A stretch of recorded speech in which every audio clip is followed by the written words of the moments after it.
Ya, assalamualaikum warahmatullahi wabarakatuh.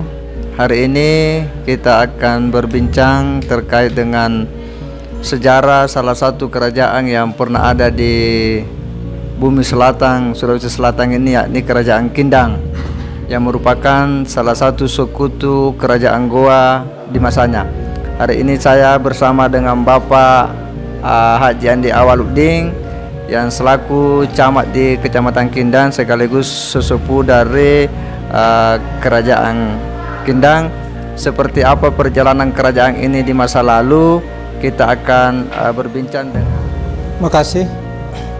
Assalamualaikum warahmatullahi wabarakatuh. Kecamatan Kindang yang dulunya adalah merupakan salah satu anak kerajaan Goa yang mana pada masa penjajahan Belanda, Kerajaan Kindang adalah merupakan salah satu kerajaan yang sangat disegani di bagian selatan Sulawesi Selatan. Salah satu raja pertama yang pernah menjadi raja di Kerajaan Kindang adalah raja pertama adalah Mas Sandrangan Daimanai, yang merupakan salah satu putra Sombaya di Goa, salah satu saudara daripada Sombaya di Goa, memerintah di Kerajaan Kindang. Adapun raja-raja yang telah menjadi raja di Kindang adalah yang pertama Mas Sandrangan Daimanai, yang merupakan keturunan langsung dari Sombaya di Goa, dan yang kedua adalah Madolangan Dai Sipali, dan raja ketiga di Kerajaan Kindang adalah Baso Dai Matara. Kemudian selanjutnya Paduai Dai Paewa dan Parappa Dai Marewa dan Sudari Dai Marwa. Kemudian yang adalah Kuru Dai Sahe, yang merupakan putra daripada Sudari Dai Marwa. Pada masa pemerintahan Kuru Dai Sahe, setelah Kuru Dai Sahe memasuki masa tua, maka pemerintahan tersebut dialihkan kepada saudaranya, yaitu Mangun Dai Sallo. Namun 6 bulan kemudian, karena mungkin Mangun Dai Sallo selaku saudara daripada Kuru Dai Sahe tidak mampu untuk melaksanakan pemerintahan, sehingga diserahkan kepada menantunya, yakni Kare Salengke. Kare Salengke inilah yang melanjutkan daripada pemerintahan Kerajaan Kindang dari mertuanya, sehingga mungkin masa 3 tahun berselang Kare Salengke meninggal dunia dan dikuburkan di Andrehua, yaitu di Jerak Lompoa. Situlah kuburan daripada Kare Salengke. Setelah kerajaan, maka Kerajaan Kindang beralih menjadi pemerintahan distrik, di mana pada pemerintahan distrik diangkat menjadi distrik pada saat itu adalah Kare Suda namanya, yang berkuasa sekitar tahun 40-an di era kemerdekaan Republik Indonesia. Kemudian setelah Kare Suda diculik oleh pasukan, maka digantikanlah oleh saudaranya yang bernama Karai Madolangan. Setelah distrik, pada tanggal 5 Juli tahun 59, Kerajaan Kindang, distrik Kindang bergabung ke Kabupaten Bulukumba, yaitu pada tanggal 5 Juli tahun 59 bergabung ke Kabupaten Bulukumba menjadi salah satu kabupaten bagian daripada Kabupaten Bulukumba.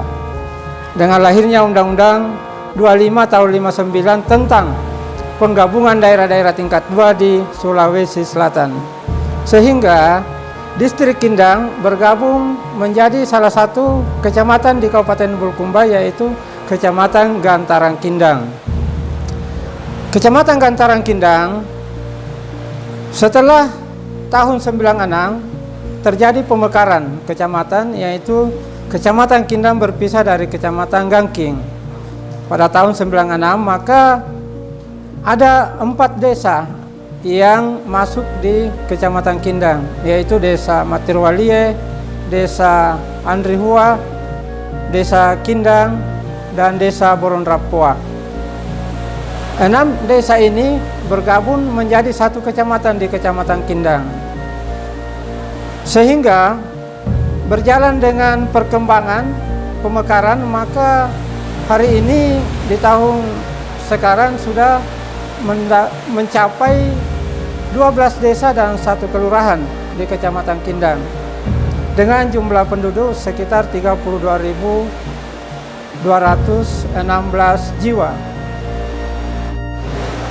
Saya sebagai cicit daripada Raja Kindang di masa lalu, tentunya banyak peninggalan-peninggalan sejarah, banyak situs-situs yang ada di Kecamatan Kindang. Salah satu diantaranya adalah ada rumah peninggalan bekas istana Raja Kindang di era tahun 1930-an yang sekarang masih kita saksikan terletak di Desa Kindang di Dusun Bungaya yang namanya Balasenga.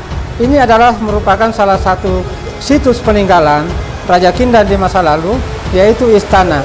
Kemudian kuburan daripada Raja-Raja Kindang yang ada di Kindang terdapat di Saukan. Di situ di Saukan adalah tempat dikuburkannya Raja-Raja Kindang di masa lalu. Ada beberapa raja yang mangkat pada masa pemerintahannya dikuburkan di Saukan. Saukan adalah merupakan salah satu tempat ketinggian yang merupakan salah satu bukit yang mana di situ dikuburkan daripada beberapa raja-raja Kindang yang mampu untuk melaksanakan syarat untuk penguburan selaku raja pada saat itu. Salah satu syarat untuk dikuburkan di pekuburan Saukan ini adalah harus memotong 7 ekor kerbau baru bisa dikuburkan di tempat tersebut. Banyak situs yang lain, seperti di sana terdapat sebuah kuburan yang besar yang namanya Jerak Lompoa dan sering kita istilahkan dengan Jerak Bembea, karena pada suatu ketika pernah terjadi longsor, berteriaklah di sana pada malam hari ada banyak yang mendengarkan tangisan-tangisan dari penghuni kuburan, sehingga pada saat itu diganti dengan memotong kambing, sehingga yang dikuburkan pada saat itu adalah kambing untuk mengganti daripada longsoran yang terjadi pada saat itu. Baru berhenti teriakan-teriakan atau tangisan pada malam hari. Inilah yang di sana dikatakan Jerak Lompoa yang terdapat di bagian bawah kaki daripada kuburan Raja-Raja Kindang pada saat itu. Perlu kami sampaikan bahwa di samping kuburan raja-raja terdapat di Saukan, di sebelah barat daripada kuburan raja-raja tersebut terdapat Saukan. Ada namanya Saukan Bainea dan ada Saukan Buronea. Di Saukan inilah dulu tempat diadakannya aduan antara pasukan-pasukan raja yang menamakan dirinya Satria atau jago-jago.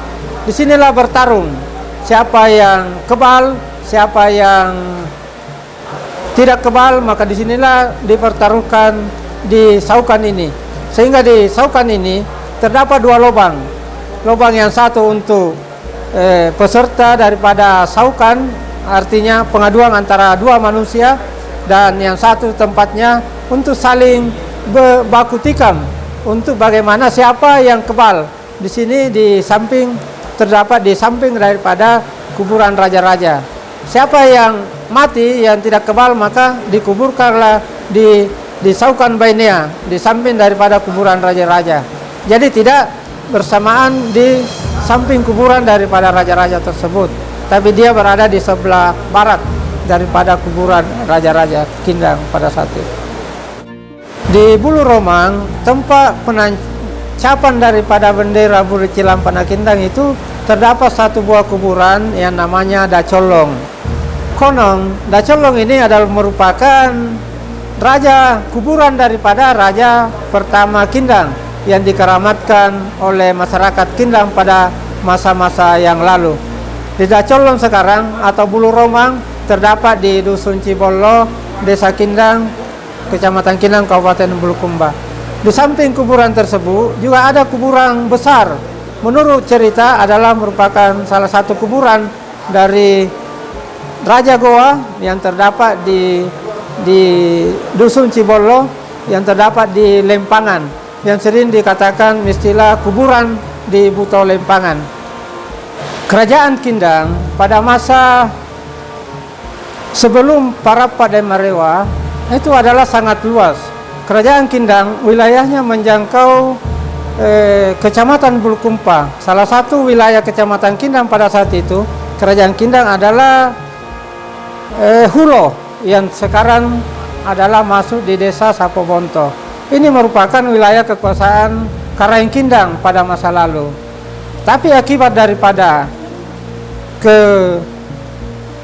peperangan yang terjadi pada saat berkuasanya para Pademarewa, sehingga beliau dengan kerajaan Tanete, kerajaan Bulukumpa, kalah perang pada saat itu, sehingga sebagian wilayah Bulukumpa Kindang diambil oleh Karaeng Tanete pada saat itu. Selain itu, Bungen adalah merupakan wilayah kekuasaan Kindang juga pada masa lalu. Nanti pada saat juga pemerintahan para Pademarewa, sehingga beralih ke wilayah Kabupaten Bantaeng. Karena pada saat itu, saat sawah yang dibangun oleh para Pademarewa pada masa kerajaan beliau di Bungen, Desa Patanetian sekarang, yaitu pada saat setelah sawah dikerja, benihnya tidak ada. Sehingga Karaeng Kindang para Pademarewa pergi ke Bantaeng untuk meminta benih di Karaeng Bantaeng. Dan pada saat setelah panen raya, maka Karaeng Bantaeng datang mengukur sawah tersebut, akhirnya di belakang hari masuk ke wilayah Bantaeng. Jadi Bungen adalah merupakan salah satu wilayah kekuasaan Karaeng Kindang di masa lalu. Di Kerajaan Kindang ada salah satu tempat yang dikeramatkan di masa lalu, yaitu Buhun Tujua atau Sumur Tujuh. Ini terletak di wilayah Dusun Bungaya. Di tempat tersebut terdapat 7 buah sumur. Konon di masa lalu di sumur ini dikeramatkan oleh masyarakat Kindang pada saat itu dengan segala macam paham-paham yang berkembang, termasuk dalam hal pengobatan. Katanya kalau ingin jodoh cepat dikabulkan oleh Tuhan, maka datanglah mengambil air daripada Buhun Tujuh tersebut. Konon sumur tujuh ini menurut paham-paham terdahulu tidak ada yang mengetahui satupun bahwa sumur ini dibuat oleh siapa. Itulah barangkali walaupun musim kemarau, pada saat kemarau sumur ini tetap berair, artinya tidak pernah hilang airnya di sumur itu. Salah satu program pemerintah di masa datang sebenarnya dalam hal perencanaan di kecamatan beberapa tahun yang lalu, kami sudah memasukkan di Musrembang terkait dengan renovasi dan pemeliharaan situs-situs yang ada di Kecamatan Kindang, termasuk Balasenga, bekas Istana Raja Kindang, Kurudesahi, dan tempat-tempat yang lain seperti Saukan, tempat kuburan raja-raja yang mangkat pada kekuasaannya pada masa lalu. Itu sudah didaftar dan diajukan untuk anggaran terkait dengan kebudayaan dan sudah masuk di perencanaan Musrembang beberapa tahun yang lalu. Sisa barangkali pemerintah kabupaten yang harus menanggapi dan proaktif untuk bagaimana mendaftar situs tersebut menjadi salah satu situs yang dikelola oleh pemerintah kabupaten maupun provinsi Sulawesi Selatan.